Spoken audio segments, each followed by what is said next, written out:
Are you eating healthy, or are food companies just fooling you? I was walking through the grocery store yesterday, and one of those kiosks at the end, I walked right by and I caught out of the corner of my eye a whole display for something called Pure Protein. It was for some sort of protein bar, something like that. I found it ironic that it called it Pure Protein. Wouldn't Pure Protein be a steak or a piece of chicken? So my question to you is, do you really know what you're eating every day? Or what's in the food you're eating? Legit question. If you do, and you're happy, give me a thumbs up in the comments. If you're not sure, give me a question mark.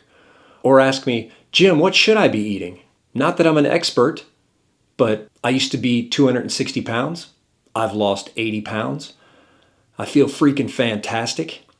And I'd love to help other folks feel good too. So let's dive into this. I struggle with this. Is it the food company's fault, or is it our individual responsibility?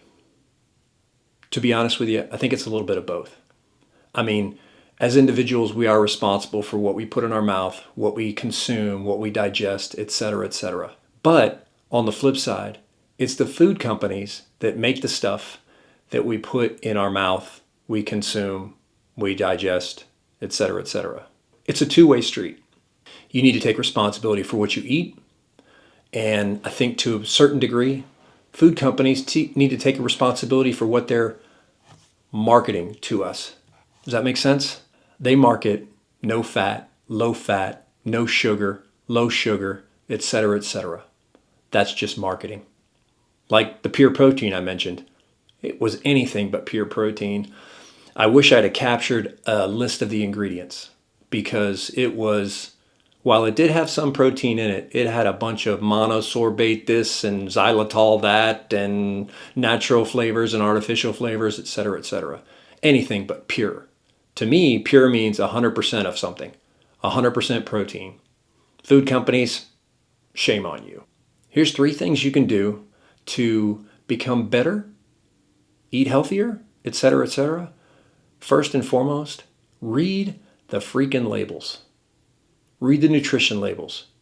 What is it doing for your body? Read the ingredients first and foremost. If you don't understand what all the ingredients are in the product, why would you put it in your body? It's a simple question. Why? I mean, if it comes in a box and it's got 46 different ingredients, it was made in a factory. It's a frankenfood. It's just merely made to make you more hungry, to eat more food.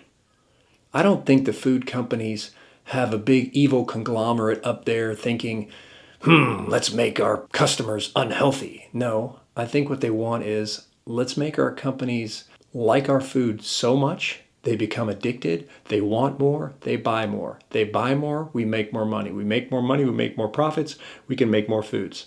The second thing is, eat whole foods as much as you can. Food is something you can recognize.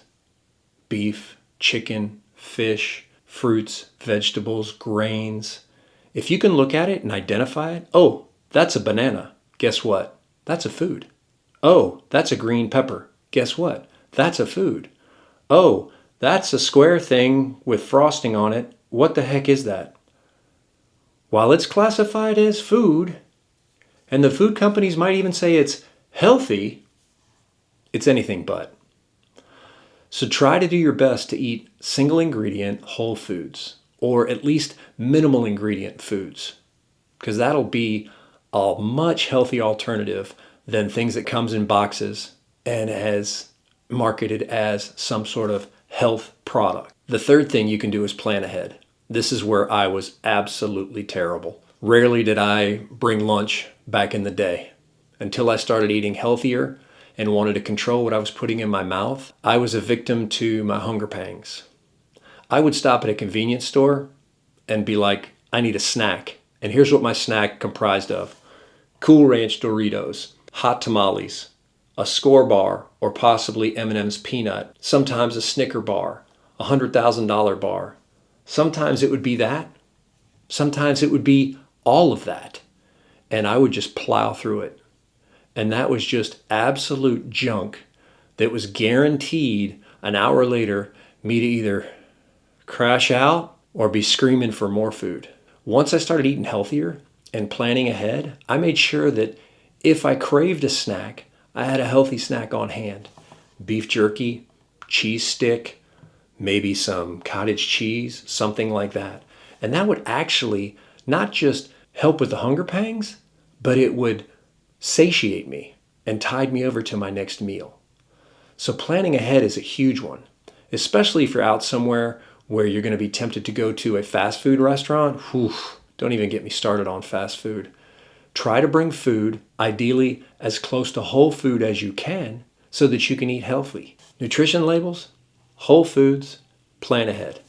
3 quick, easy action steps that are going to help you to eat healthy. Keep an eye on what you're eating every day and making sure you know what's in your food. So to a certain degree, I blame the food companies because they're making food that is freaking addictive and we love and we can't get enough of. But on the other hand, it's also your responsibility to figure out what you're putting in your mouth and why you're not feeling great. So if you've stuck around this long, I greatly appreciate you being here. If you've got any questions about eating and what's good, what's not good, what works for me, what doesn't work for me, or more importantly, what's bothering you, shoot me a comment below. And if you want to learn more information about my thoughts on dieting, check out this video right here.